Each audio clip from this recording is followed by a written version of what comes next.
Hey everybody, Dr. Legrand here, and today we're going to be talking about really identifying the root cause of your ADHD symptoms and what you can do about it specifically. And so, anytime that I am presented with this question, and when I'm trying to find and identify the root cause for anybody, it's really important to understand that every person is unique, every person with ADHD is unique, and you always got to take mind about that. So, when I'm tackling looking at more of the root causes of anybody's symptoms, especially when it comes to ADHD symptoms, it really does take about a lot of investigation. So I think the best way I could share this with you is definitely give you a case study, and maybe you might relate to this person. And so this case study is a woman that was in her upper 40s, and she definitely was dealing with a lot of very common ADHD symptoms that a lot of people usually will present with. And some of these common symptoms, that she was dealing with was definitely certainly focus issues. She had a lot of stress and anxiety, especially at work. She had a point where trouble at work so much that because there's a lot of new changes happening at work, and she was worried that she was going to lose her job because she wasn't able to keep up with the demand of all the different changes that were happening at her work. And she was dealing with a lot of low energy. And because of her low energy, she felt like she had a lack of motivation and drive. She was dealing with a lot of depression, mood changes, and just being present, like not just only at work, but also being present with her family, and definitely poor memory, because when she was trying to learn these new things that her work was demanding her, she felt like she just couldn't remember a lot of different things. And so she came to me and tried to see, okay, what are some of these challenges? And so I always like to look in for the investigation. First off, I always like to see, okay, what lab testing has been done. And, my first thought process is always doing some standard labs, like especially with her fatigue. She did have doctors check out her TSH levels and even looked at her free T3 as well as her free T4. And all of these were actually normal. So there was no issues there, which, especially for women, this is really great to check for thyroid, especially because thyroid can present with a lot of different ADHD symptoms as well, such as the brain fog, not being focused, not being able to pay attention, and also her low energy that she's experiencing along with anxiety. So there's no issues there. So the next, step that I usually would like to look at when it comes to standard lab is to check for anemia and other common vitamins. I think you should be able to see it now. Okay. Let me know in the chat if that all looks good. But yeah, so another thing that I do when we're looking at low energy, brain fog, focus issues, it's always good to check for anemia because it's very common with ADHD, especially for women and even for males, and other some common vitamins. So things that I will want to check for is definitely iron, checking for anemia, checking for also vitamin B12, which is also another shape form of anemia, checking for TIBC and also ferritin. So TIBC stands for total iron binding capacity. So this is good. All check for anemia, but also checking for other common vitamins that are very deficient, things like vitamin D. And also I do like to check for even things like magnesium. Okay. So these were all checked, and we did check these, and they're all still normal. There was no issues there. So now what? Now that you've actually looked at a lot of standard labs that a lot of doctors will run and say, okay, you're fine, you're healthy as a horse, but you don't feel like you're healthy. And that was the case with her. And so the next thing that I wanted to investigate, to do further investigation, was to look at possibility of different other hormones that could be impacting her, of why she can't be focused, why she was dealing with stress, why she was also dealing with low energy. And sure enough, like by looking at some of these things, her cortisol, I wanted to test her cortisol levels throughout the day. And she had low cortisol in the morning, but then it kind of came up at night. So that was interesting. There was a little bit of spike. And that also might have like impacted her sleep at night. But also some other interesting things too here is her progesterone levels were low and her DHEA levels were low. So when we see this with women, especially, this can cause, hot flashes at night, can cause with sleep, mood issues, mood swings. That's what she was dealing with, also causing anxiety and stress, and also can cause focus issues. So what I implemented here is initially adrenal desiccated. So I'll start with the adrenal desiccated, have her take that first thing in the morning, and then have her do a couple bottles of that, and then I switched her over to Drenamine. It's not good to always rely on adrenal desiccated because your body can get used to it. So it's good to switch it. Drenamine is a great one to switch out and do a bottle there, and then maybe switch back to adrenal if you need to. But then because of this little spike here, I mean, it was still fine, but it was just a little bit enough where I wanted to kind of have her a little bit more calm because she ruminated a lot at night. I had ashwagandha just a little bit, like about 150 milligrams just at night, just a little bit, just to kind of calm her nervous system at night to bring those cortisol levels down so she could sleep better. And then I added DHEA 25 milligrams because of her low DHE level numbers, and then a natural progesterone cream to help with her progesterone levels. And just by doing that alone, like that really improved her energy significantly, but also her mood, as well as even helping reducing a lot of the anxiety that she was experiencing.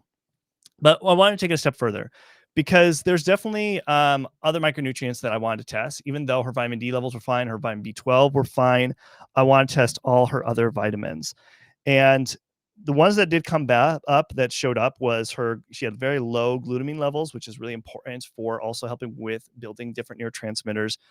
Very important. She also had low carnitine levels, and she also had low vitamin K1, which has a lot to do help with your cardiovascular health.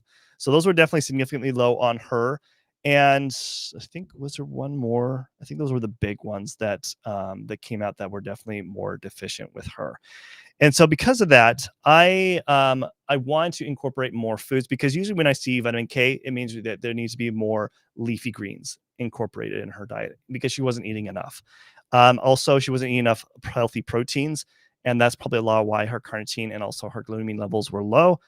Because also you can get a lot of good glutamine from also eggs too. So I made sure to incorporate that more in her nutrition, not just relying on supplements because I don't think everyone needs to always just incorporate a ton of supplements. Supplements are great to start with, but food really should be your medicine and your lifestyle should be your medicine. So next thing that I also tested for is because I wanted to make sure that we're addressing more of also a lot of the other ADHD symptoms to identify the root cause of why she couldn't focus and also why she had a lack of motivation. And there were certain things that did come up that were interesting on this case. So if you guys have been following me for a while, her levels were high on her PEA. Typically, these will be low, but when I usually will see this high, it's because there's a digestive problem, and we need to add something like probiotics. And it's because she's not breaking down and utilizing her PEA levels. And then also her dopamine levels were high, and this is why she probably felt very agitated and stressed too, because her dopamine levels were too high, and so therefore we need to do something to help bring that down.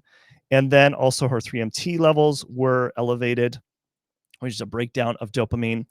Her norepinephrine levels were high, which is a breakdown of norepinephrine. And then her epinephrine levels were low. And then on top of that, she also had low serotonin levels. So no wonder that she was feeling more depressed. And then on top of that, she also had high GABA levels, which that would actually impact your mood changes significantly. And then she had high or low histamine levels and low taurine levels. And so what I incorporate here is definitely helping using 5-HTP to help improve serotonin because that can help improve serotonin levels. Added L-theanine and rhodiola to actually help with the elevated dopamine levels as well as the elevated GABA levels.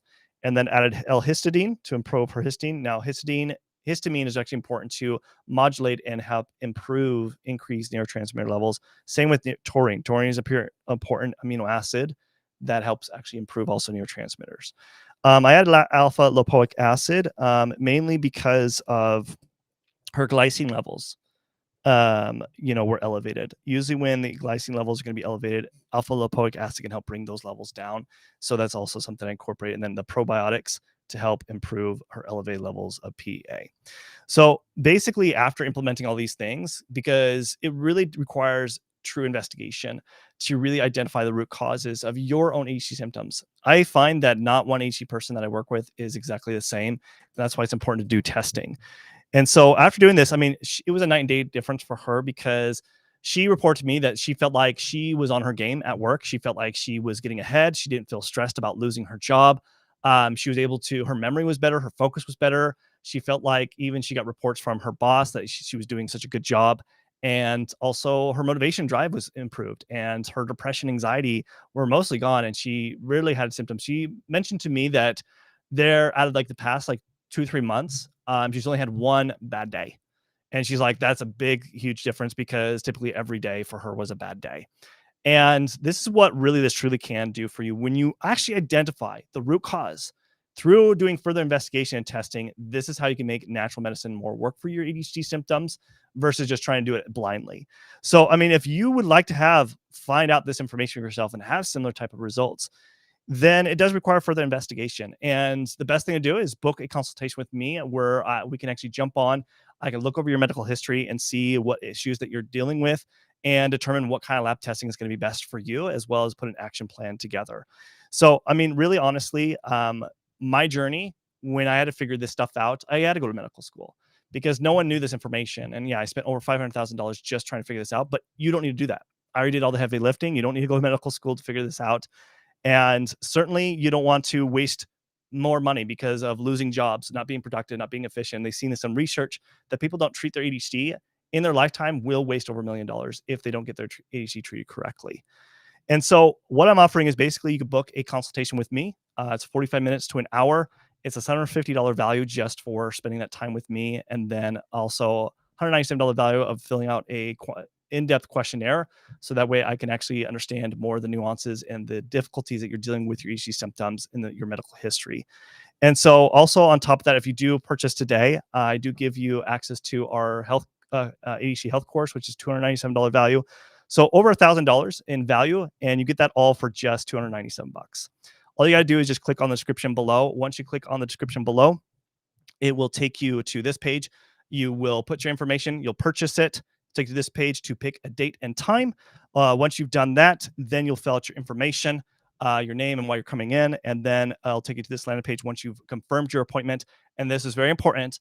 You're going to get two different emails. You're going to get one to confirm your appointment, and that should give you also the link, your Zoom link to join that appointment at that time that you picked.